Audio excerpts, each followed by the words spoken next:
Sabi ko, hoy, gaga ka. Kung may evidence na, if you have the goods on me, file a case. Umalis ka lang sa human rights, lumipat sa DOJ. Ang buang, sige pa rin yaw-yaw sa akin. Madam Secretary, huwag ka masyadong pabigla-bigla ng bunga mo. Kung may kaso ako at may ebidensya, i-file mo sa court. Parang I can answer. Ikaw lang yan ang siya. Ano mo kung tanda mo yan? Lahat sila, commissioners ng human rights. Siya ang chairman. They conducted an investigation in Davao City. Ang bank, hindi lahat sila present. Sabi pa nitong gagang to, Mr. Duterte, ano ba salita yung sino ba?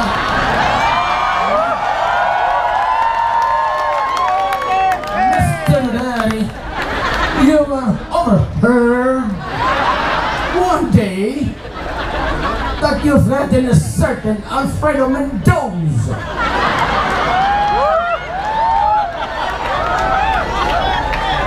And what is horrible in the city, Mr. Mayor, is that 3 days after you threatened him, he was found dead with a gunshot wound in the head. How is this in your city? Tumingin na ba sila na? Tapos na, the secretary? Oh yes ma'am. What is your answer? Sabi ko, ambot.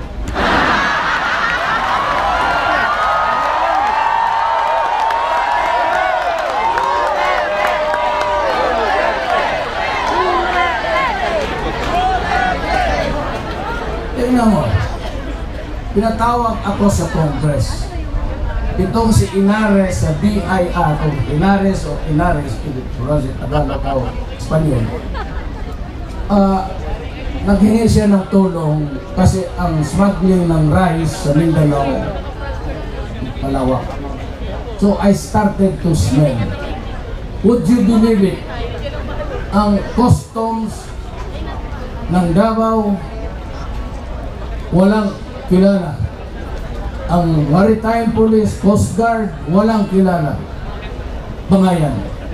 Punta ko dito sa Maynila, dito sa Waterboard.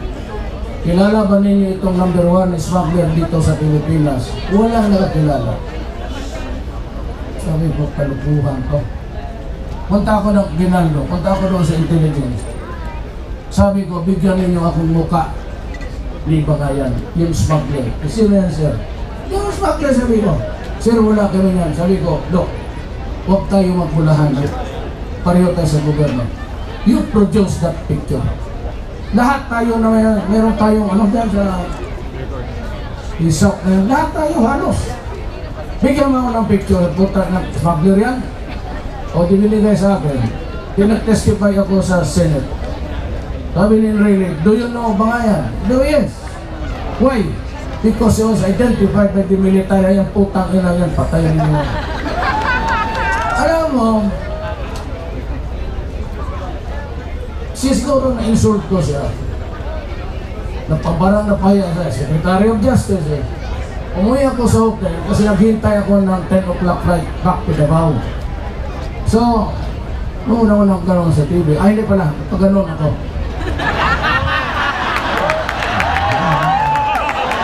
Nagsasabi na ng totoo yung mama. Alam mo po. Pagkita ko sa crawler Duterte 30 minutes didimanda ako ni Dilima kasi yun ang sabi ko, Dilima, if you are a lawyer, pareho man tayo, the only person or persons who can question me and the entity or body, yung mismo mga senador, pati yung Senate. Hindi ikaw, spectator ko na. Sabi ko, ito ha, ito tandaan ninyo kung bumoto ka kay Dilima. Sabi ko, wag mo akong pakialaman sa bunganga ko.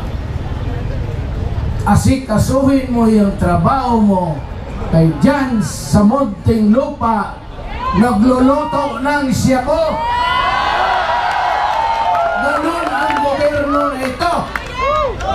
Hulihin na namin, ayaw ko nga patayin, kaya maawa ako, at nandiyan si Dilima, o sige, pakulong mo. Tapos, trial, sa korte. Tapos, convicted. Dalhin dito sa Manila, National Penitentiary. Pagdating dyan sa loob, panahon ni Dilima, nagluluto pa rin ng shabu. Kaya sabi ko, tatakbo ako ng presidente kasi naawa ako sa bayan ko. Itong dalawa wala to. Paawa ako, marami apo.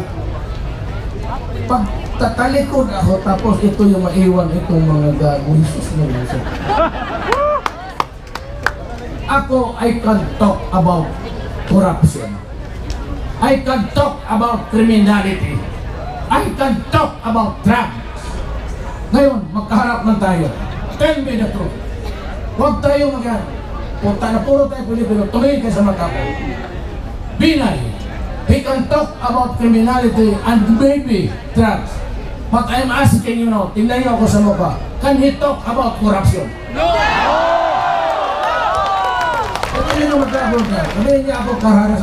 Karahasan? O, mamili kayo. Itong taong pumapatay ng kriminal o siya, asawa niya, pati anak niya, di mandadula. Anong kaso corruption? Yes! Yan ang presidente ninyo. Kaya ako tumakbo. Kasi kung yan siya na, sorry po. Itong isa. Kasi yellow lady. Yellow gentleman.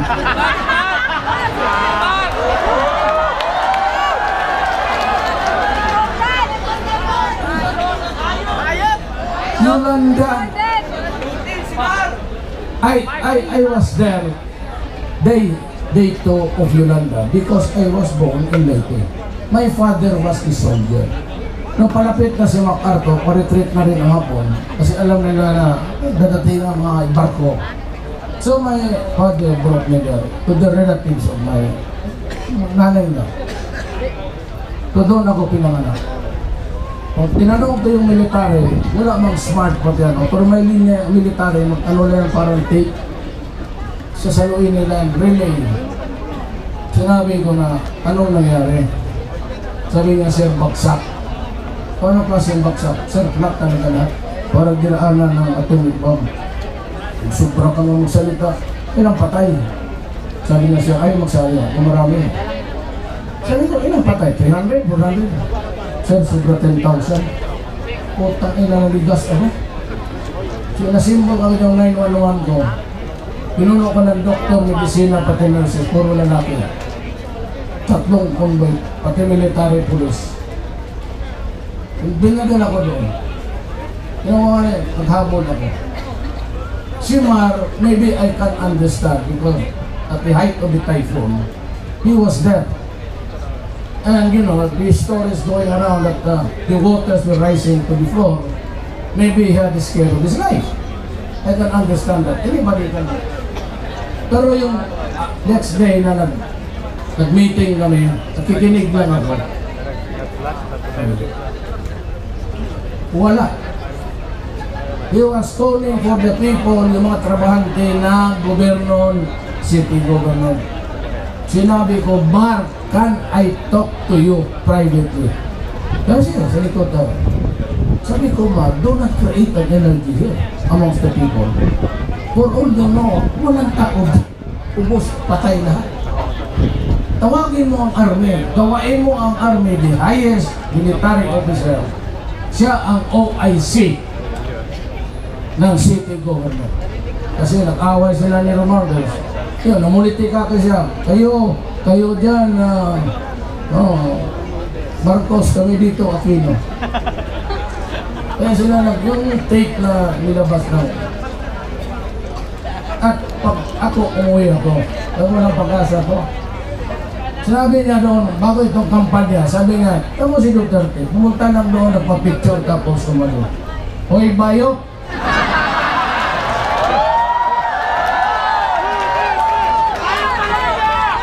If you can produce even by shadow, nagpa-picture ako, yung mga yun. Sabi ko, no. Alam ko na kung anong mangyari. Lagay-lagay ka dyan. Mapolitika ka. I did not. I only talked about it when I landed Davao. Now why? Anong why? Pera ng tao ng Davao yung kinastos ko doon. Kaya dapat ko magsabi ako ito ang nangyari. But I never allowed myself to be photographed or to be interviewed. Ikaw lang ang nagkalat doon, hindi ako. Kaya lang. Ito kasi yung tawa na sulit kami tayo mga lalaki, tag-dalawang bayad. Eh. Kalimutan na ito, binigyan isa lang.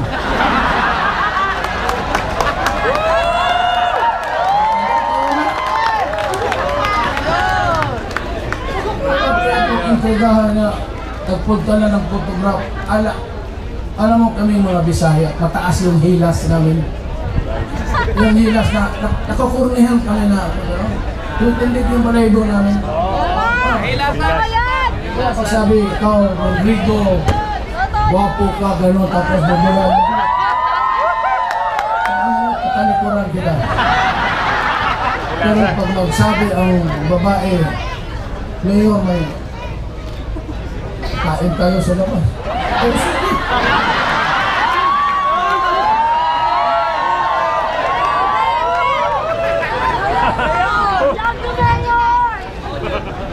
Kamong mga Moro ladies, hindi kayo pwedeng hawakan. Ako baka ano ako sa kanila. Pero usually,